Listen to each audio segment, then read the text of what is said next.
They held the elderly man's wheelchair, forcing him to watch as they brutally kicked his loyal service dog. The dog, who had stood by him through every lonely day, could only cry out in pain, and the boys laughed, believing their money could buy them out of any crime. But they didn't count on one man running nearby, a Navy SEAL on leave, and he was about to deliver a justice they would never forget. Before we begin, tell us where you are watching from, and if this story touches your heart, please subscribe for more. A thin, autumn chill drifted across the center square of Portland, Oregon, carrying the damp scent of rain and fading leaves. Beneath the muted sky sat Henry Walker, a 72-year-old former history teacher whose life had once been filled with chalk dust, eager faces, and the steady rhythm of telling stories from distant centuries. Now he sat in an aging wheelchair with peeling paint along the handles and a faint squeak in the left wheel, a reminder of how even metal grew old alongside him. His posture was slightly hunched from years of leaning over books, and his thin white hair framed a face both gentle and weary, a face marked by 1,000 quiet disappointments life had taught him to swallow. Before him lay a small wooden chessboard, pieces arranged mid-game, though he had no opponent. Next to it, his notebook was open, filled with uneven handwriting and half-formed thoughts about history's forgotten battles, the kind of reflections only a man who had watched life pass slowly could craft. But Henry's most loyal companion wasn't a book, nor a memory. It was Buddy. Buddy was an 8-year-old German shepherd with a black and tan saddle coat, his muscles still firm beneath the aging fur. His ears stood sharply when alert, but at Henry's side they softened, forming the gentle silhouette of a guardian resting between breaths. His dark, amber eyes shone with the unspoken understanding of a creature who had learned to read human emotions better than most people. Buddy's instincts came from years of service training, guiding Henry through uneven sidewalks, warning him when his breathing grew shallow, and offering the silent comfort that only a dog's presence could provide. Whenever Henry's mind wandered into memories of the accident that had taken away his ability to walk, a hit and run by a drunk driver who was never caught, Buddy's nose would nudge his hand as if pulling him back from darker thoughts. In those simple gestures, Henry found something resembling peace. That afternoon, peace was the last thing the world intended to offer. A shrill burst of engine noise tore through the quiet square. A bright red sports car, a model so new its metallic sheen looked wet, slid aggressively to a stop near the curb. Inside were 3 boys who didn't yet understand what consequences felt like, boys draped in expensive jackets and arrogance: Tyler, Brandon, and Cole. Tyler Harrington, the self-appointed leader of the trio, stepped out first. 17 years old, tall but lanky. He had a mop of bleached blonde hair styled to look careless, though it took him 20 minutes in the mirror every morning. His jawline was soft, untouched by hardship, and his blue eyes carried that dangerous emptiness born from being told his whole life that rules were for other people. Brandon Pierce exited next, broad-shouldered, with messy brown curls and a constant twitch in his jaw when he grew nervous. He wasn't cruel by nature, but he was easily swayed, the type who needed someone stronger to follow, even if that strength was just Tyler's loud, reckless confidence. Cole Merritt slid out last, thin and pale with wire-frame glasses that kept slipping down the bridge of his nose. His hands fidgeted constantly, a telltale sign of his uneasy guilt, but fear of being excluded always pushed him to go along. They spotted Buddy almost instantly. Tyler pointed, laughing, "Look at that big mutt guarding Grandpa Wheels." Henry flinched, not at the insult, but at the tone, the careless cruelty he had seen in certain students long ago, kids whose parents erased every bad habit with money and excuses. Buddy rose to his feet, not aggressively, but protectively, positioning himself between Henry and the boys. His tail stiffened, his ears perked, and Henry felt the shift in Buddy's posture. Alert, ready, but patient. "Easy, boy," Henry murmured, though his own hands trembled faintly against the armrest. Brandon snatched an empty soda can from the car and tossed it toward Buddy. It clattered near the dog's paws, and Buddy growled, a low rumble rolling from deep in his chest. Cole laughed nervously, more from wanting approval than enjoyment. Tyler stepped forward, confidence radiating from him like a toxic perfume. "What's the matter, old man? Can't even control your dog?" Henry felt a familiar heat rise under his skin, the helpless frustration of a man who once commanded respect in a classroom but now struggled to command basic dignity. "Please," he said softly, voice steady but thin. "Leave him be." Tyler smirked at the word "please," as if politeness were the punchline to a joke. Then, with the careless swing of a rich boy who had never been told no, he grabbed the handles of Henry's wheelchair and locked the wheels in place. The sudden jolt made Henry's heart hammer in his chest. Buddy lunged, barking loudly, but Brandon reacted faster than thought. He kicked Buddy in the ribs with the side of his sneaker. The sound Buddy made, half bark, half cry, stabbed through Henry worse than any wound. Henry felt something collapse inside him. Not just fear, shame. Shame for being unable to stand, unable to protect the creature who had protected him through so many lonely nights. Buddy stumbled but kept his body angled toward Henry, even as Tyler shoved the wheelchair again, laughing. "Relax, it's just a dog," Tyler taunted, though there was a small thrill of vicious power igniting in his eyes. Buddy's legs shook slightly from the pain, but he stayed upright, teeth bared now. Henry whispered, voice breaking, "No, Buddy, don't." But Buddy wasn't acting out of anger, he was defending. Always defending. Brandon kicked him again, harder this time. Buddy collapsed onto his side with a startled gasp. That sound, the helpless pain of his truest companion, sent Henry spiraling inward. His breath turned shallow, the world blurring as humiliation, fear, and grief knotted tightly inside his chest. The chessboard tipped, scattering pieces across the pavement. Henry's hands clawed uselessly at the armrests, mind screaming even as his voice could barely form words. "Please, stop." But the boys only laughed louder. They believed nothing. Not law, not morality, not decency could reach them. And Henry, trembling under the weight of a lifetime of losses, could do nothing but watch as the world proved them right. The fog settled low along the jogging path that circled Portland's Central Square, a muted gray veil that softened the world but sharpened the senses of those trained to read danger.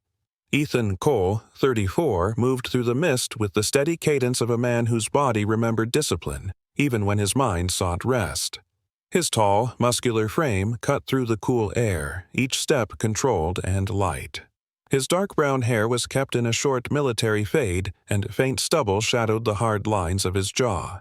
His eyes, steel gray, focused, scanned the environment even as he ran. Old habits of survival never loosened their grip. He wore a fitted charcoal t-shirt, black tactical joggers, and standard-issue running shoes.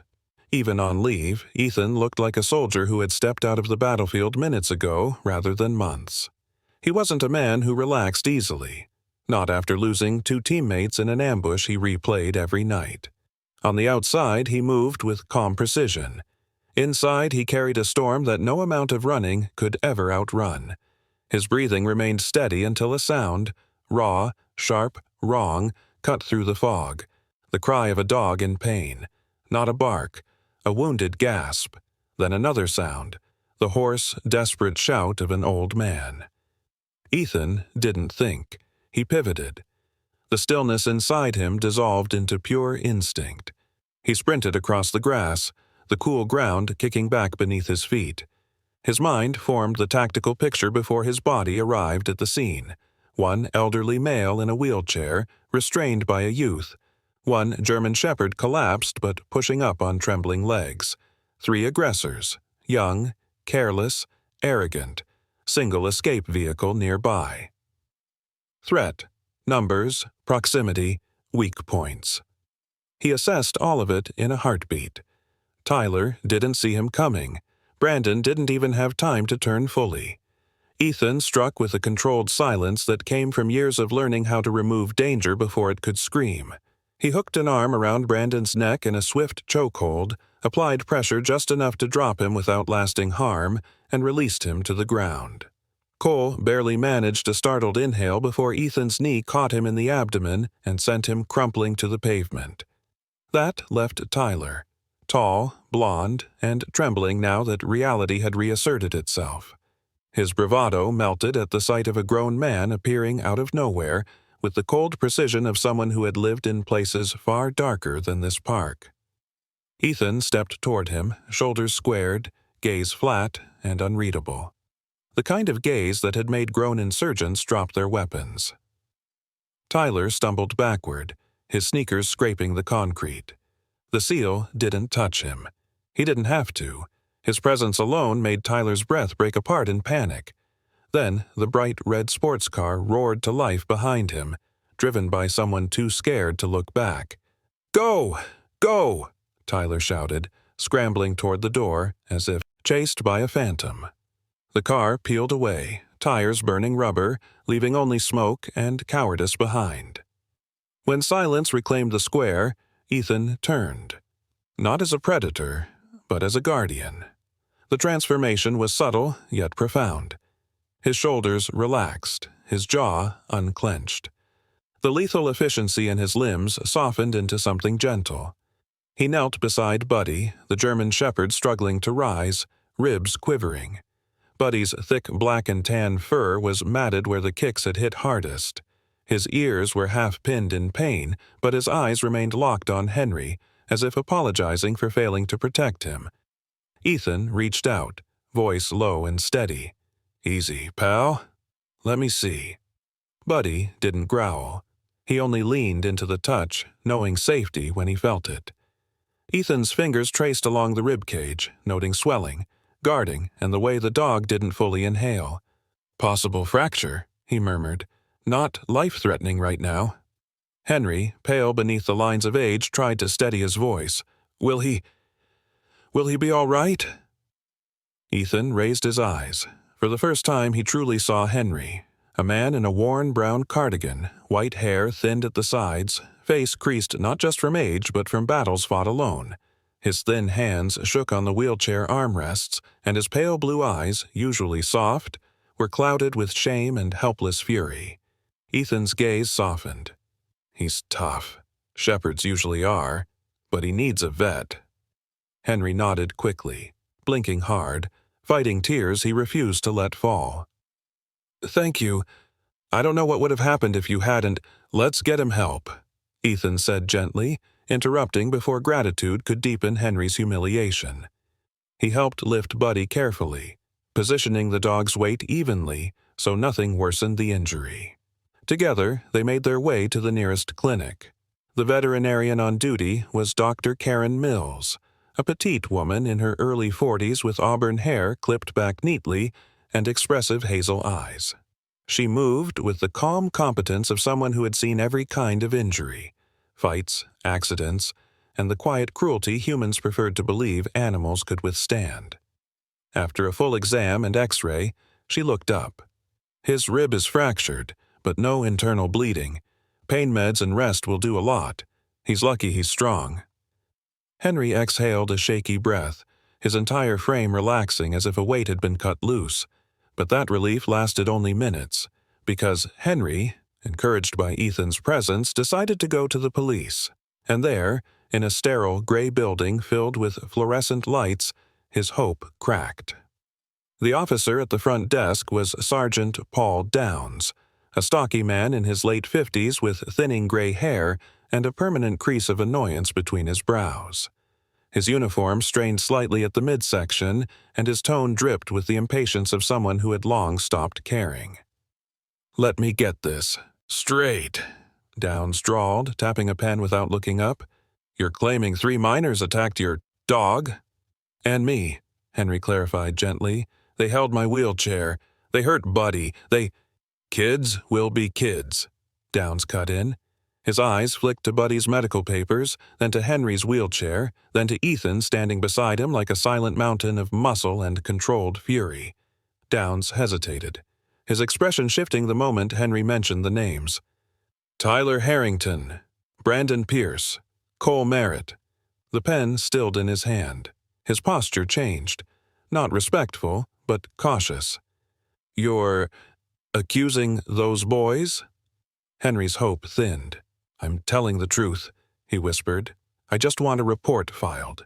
Downs exhaled sharply, lips pursing. I'll look into it. Ethan leaned forward slightly, voice calm but dangerously precise. That's all you're going to do? Downs swallowed once, then twice. These are serious allegations. I need to follow protocol. But everyone in the room understood. Protocol wasn't the issue. Influence was, money was, fear was. Henry felt something collapse inside him. An old, familiar ache. The ache of being dismissed simply because he wasn't powerful enough to be heard. Night settled over Portland with a damp heaviness, the kind that crept through window frames and made old wooden floors groan. On the second floor of a tired brick building overlooking a glistening street, Henry Walker sat alone beneath the dim glow of a single lamp. His apartment smelled faintly of dust and forgotten winters, its peeling wallpaper and sinking floorboards telling the story of a man who had long ago stopped expecting much from life. He held his old harmonica between thin, trembling fingers. The instrument was battered, dents along the edge, scratches carved across its metal surface, but Henry kept it close. In another lifetime, he had played softly for his students when they seemed restless, using music the way some used stories, as a bridge to reach people. Tonight, he couldn't bring himself to blow a single note. The silence felt too fragile. Buddy was at the clinic, recovering, and the absence of the German shepherd's warm presence pressed hard against Henry's chest. The apartment had always been small, but now it felt cavernous. Every shadow stretched longer, every creak of the hallway more threatening. Henry had grown used to loneliness, but not like this, not the kind that came mixed with fear. When the phone rang, the sound punched through the stillness like a blade. Henry reached for it slowly, a knot forming in his stomach. "Hello?" His voice quivered despite his best effort to steady it. On the other end, a smooth, practiced voice flowed like polished marble. "Mr. Walker, good evening. This is Matthew Harris. I represent the Harrington family." The name alone tensed Henry's shoulders. Matthew Harris was well known in the city, a lawyer in his early 50s with a reputation sharp enough to draw blood without ever raising his voice. He was tall, always seen in tailored gray suits that matched the streaks of silver in his expertly groomed hair. His face bore sharp angles, from the straight line of his nose to the precise cut of his jaw, and his eyes were pale, calculating things rather than seeing them. His voice carried the calm menace of a man who had made a career bending truth into shapes that served the wealthy. "I understand your dog required medical attention," Harris continued, tone syrupy but cold. "Fortunately for you, my client is prepared to cover the expenses." Henry's spine stiffened. "Buddy was attacked," he whispered, anger breaking through fear. "Your client, those boys, they—" Yes, Harris interrupted, almost bored. "Unfortunate misunderstanding. Teenage impulsiveness. We're willing to compensate you generously for your inconvenience." His polite cruelty hung in the air like smoke. "All you need to do is sign a simple agreement. You will not pursue charges, and you'll refrain from making further statements to the police." Henry felt his throat tighten. "They hurt my dog. They held me down. And we're offering to resolve the matter, privately," Harris replied. "But if you insist on claiming the boys acted maliciously, we will have no choice but to file counterclaims, accusing your dog of aggression, noting your reduced mobility, and questioning the accuracy of your recollection." A cold tremor ran through Henry. He wasn't a fighter, never had been, but he wasn't a liar either, and the threat that followed sliced even deeper. "One more thing," Harris added with a pause that felt rehearsed. "I believe your landlord, Mr. Grant, is currently negotiating a contract with the Harrington Group. I'm sure you understand that false accusations could complicate his business." Henry froze. His home, his last safe space, teetered on the edge of loss. "Are you threatening my landlord?" "Of course not," Harris said smoothly. "I'm simply informing you of potential consequences, for everyone involved." The line went silent.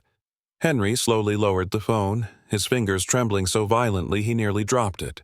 For a long moment, he sat unmoving, staring at the dim pool of lamplight on the floor.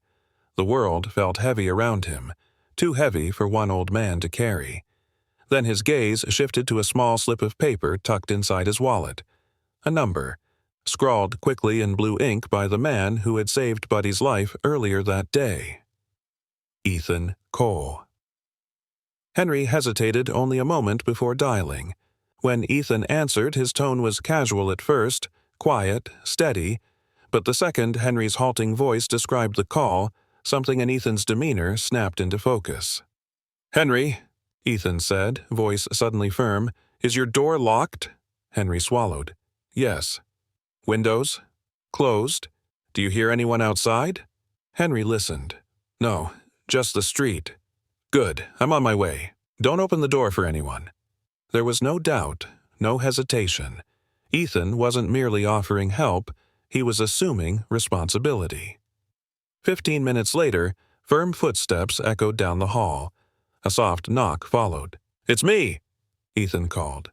Henry unlocked the door, relief flooding him at the sight of the seal. Ethan entered, scanning the room the way a man scans danger zones. Despite wearing simple civilian clothes, Ethan carried the unmistakable aura of someone who never dropped his guard.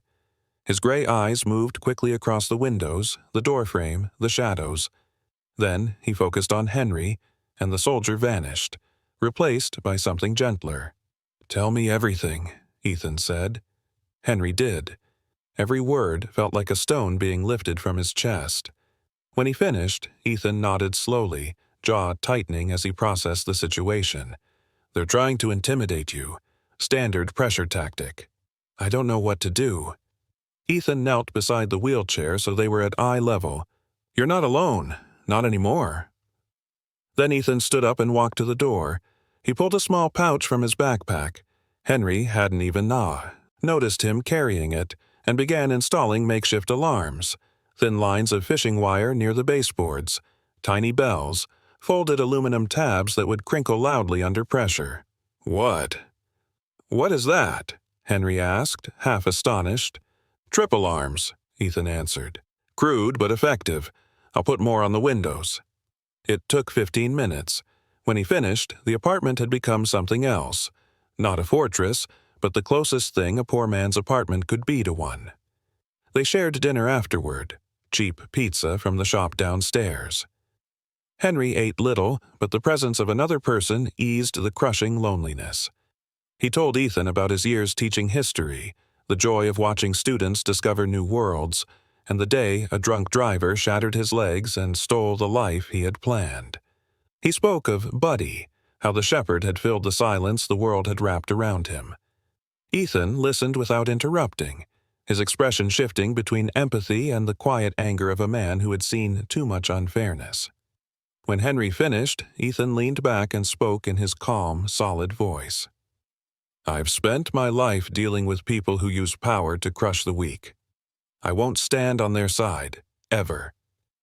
And in that moment, Henry felt, perhaps for the first time in years, that someone truly stood beside him. Morning sunlight filtered weakly through the pale Portland haze, casting thin ribbons of gold across the glass and steel facade of the Harrington Legal Tower. Inside, behind a wall of frosted panels and polished chrome, Attorney Matthew Harris stood at his desk reviewing a brief. His reflection, sharp cheekbones, immaculately cut silver-streaked hair, and a suit so precisely tailored it looked carved rather than sewn, glimmered faintly in the glass.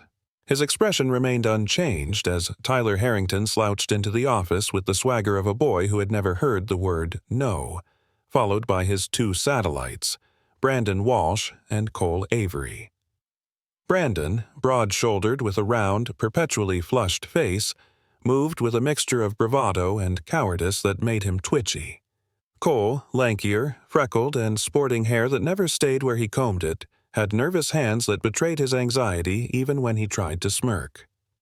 Harris didn't bother turning from the window when he said, "Your lack of foresight is becoming a liability." His tone didn't rise, but something in the calm precision made the room feel colder. Tyler bristled. We handled it. The old man won't talk again. You thought you handled it, Harris corrected, finally pivoting toward them. But you let a Navy SEAL intervene. Do you have any idea what type of man you crossed? Tyler scoffed, though his eyes flicked downward. Just some muscle dude. A SEAL is not some muscle dude, Harris replied, voice flattening. They do not scare easily. They do not back down. And unlike you three, they understand strategy. The rebuke stung Tyler's pride, but Harris wasn't finished. Our job is not only to silence that old man, it is to ensure he never dares to speak again. Cole shifted uneasily. So, what do we do? Harris clasped his hands behind his back. Fear, he said simply. People like Henry Walker respond to fear, and he has one vulnerability left, his home. He explained in clipped sentences how he had already contacted the landlord, Mr. Grant, a thin, balding man in his 60s with a nervous smile and a love for money that outweighed any devotion to tenants. Grant happily agreed to let them access the building's backfire corridor, claiming it was all part of maintenance testing. Brandon grinned at the thought of getting even. Tyler's eyes gleamed with something darker. Vengeance had inflated him again. Harris dismissed them with a slight flick of his wrist. Do not be sloppy this time, and remember, fear must be crushing. That morning, Henry prepared to leave for the small grocery a block away. Despite the rough night and lack of sleep, he forced himself forward with slow, stubborn determination. He was running out of his medication, and Ethan had insisted he eat something other than stale crackers. Buddy was still at the clinic, recovering, and the apartment felt emptier with every passing hour. Henry checked the tripwire Ethan had placed near the door. It was still taut, still reassuring. His breath steadied a little. He buttoned his old wool cardigan, a once brown garment now faded to a tired, patchy beige, and rolled himself toward the elevator. He did not see the shadows watching from the edge of the alley. The second Henry turned the corner and disappeared from sight, Tyler signaled the others forward. The back fire door, which should have been locked, opened easily with the keycard Mr. Grant had accidentally left in Tyler's glove compartment the night before. They entered the dim hallway in silence. The only sound was the hum of fluorescent lights and their own breathing. "You sure this is the right one?" Brandon asked in a low voice. "Apartment 2B, Tyler said. "Old man's little nest." Cole snickered nervously. "Let's make it memorable." They reached the secondary door, a plain white panel that didn't have Ethan's alarm system attached to it. The lock was old, barely functioning. Brandon bent the metal with a screwdriver until it popped. The click echoed like the snap of a bone. Inside, the apartment was still, peaceful, vulnerable, and they tore into it like hyenas. Shelves were kicked over. Books, Henry's old history texts, annotated with decades of notes, were ripped apart. Lesson plans he had saved, yellowed by time, were shredded and thrown into the air like confetti. Brandon smashed the framed teaching awards with a hammer he had brought just in case. Cole tore the last family photo Henry possessed, his wife holding their newborn daughter, straight down the middle, laughing when the frame collapsed. Tyler, always the ringleader, grabbed the spray paint can he'd brought. On the wall where Henry pinned maps of ancient empires and battle campaigns he wrote in dripping red letters, "Next time, the dog." When they left, the apartment wasn't just destroyed, it was desecrated, a grave of memories. Henry returned 20 minutes later with a bag of groceries. The hallway was quiet. The tripwire was still tight. Everything seemed normal until he opened the door. His breath caught in his throat. The air smelled of paint and old paper, a bitter blend that hit like a slap. Books were torn, photos ruined, drawers overturned. His awards, the only recognition he had kept from his teaching years, were shattered. The maps he used to teach students about history's rise and fall were slashed across the middle, bleeding red paint. Henry's hands clamped hard on the wheels of his chair. He didn't cry, didn't shout. Something inside him simply fell away, A quiet collapse. His breathing grew shallow, his heartbeat thumped in his ears like distant drums. He dialed Ethan with fingers that barely obeyed him. When Ethan answered, Henry couldn't form full sentences. His voice was dust, a whisper, a man past breaking. "They came back," Henry said. "Everything's gone." Ethan didn't ask another question. "I'm coming. Now." Ethan arrived within minutes, face locked in a grim expression that hardened as he stepped inside. He scanned the destruction with the precision of a soldier assessing a battlefield. He saw the message in red paint. His jaw clenched. Not fear, rage, cold and razor sharp. "We're leaving," Ethan said. "Pack only essentials." Henry blinked. "But now, Henry." His tone left no room for argument. Ethan pushed Henry's wheelchair out of the ruined apartment, guiding him into his truck. They drove to a cheap motel off the interstate, one of those places with flickering neon signs and faded carpeting. Ethan paid in cash, using no name. Inside the room, the air smelled faintly of bleach and loneliness. Ethan knelt beside Henry again. "Lock the door behind me. Don't connect to the Wi-Fi. Don't call anyone but me." Henry nodded wordlessly. Ethan squeezed his shoulder gently. "I'll bring Buddy home." When Ethan arrived at the clinic, the veterinarian, a gentle man named Dr. Lowell, told him Buddy was cleared to go, but the bill had already been paid, by a corporate account tied to Matthew Harris. Ethan felt something shift in him, a line being crossed, a challenge thrown.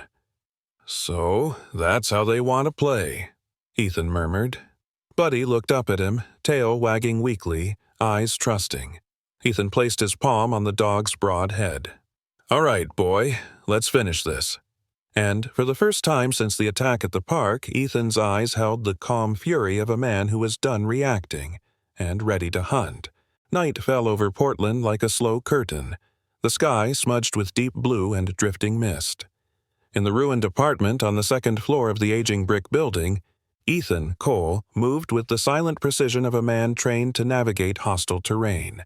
He had changed out of his casual clothes into dark, flexible gear, nothing tactical enough to attract suspicion, but practical enough for combat. Black jeans, a charcoal long-sleeve shirt clinging to his lean, muscular frame, and gloves thin enough to keep his grip sensitive. His jaw was clenched, the faint stubble on his face catching the dim emergency light. His gray eyes held the steady calm of someone who had accepted exactly what needed to be done. Buddy, the 8-year-old German shepherd, padded beside him with a soft woof, tail low but eyes sharp. Even injured, the dog's instincts were razor keen.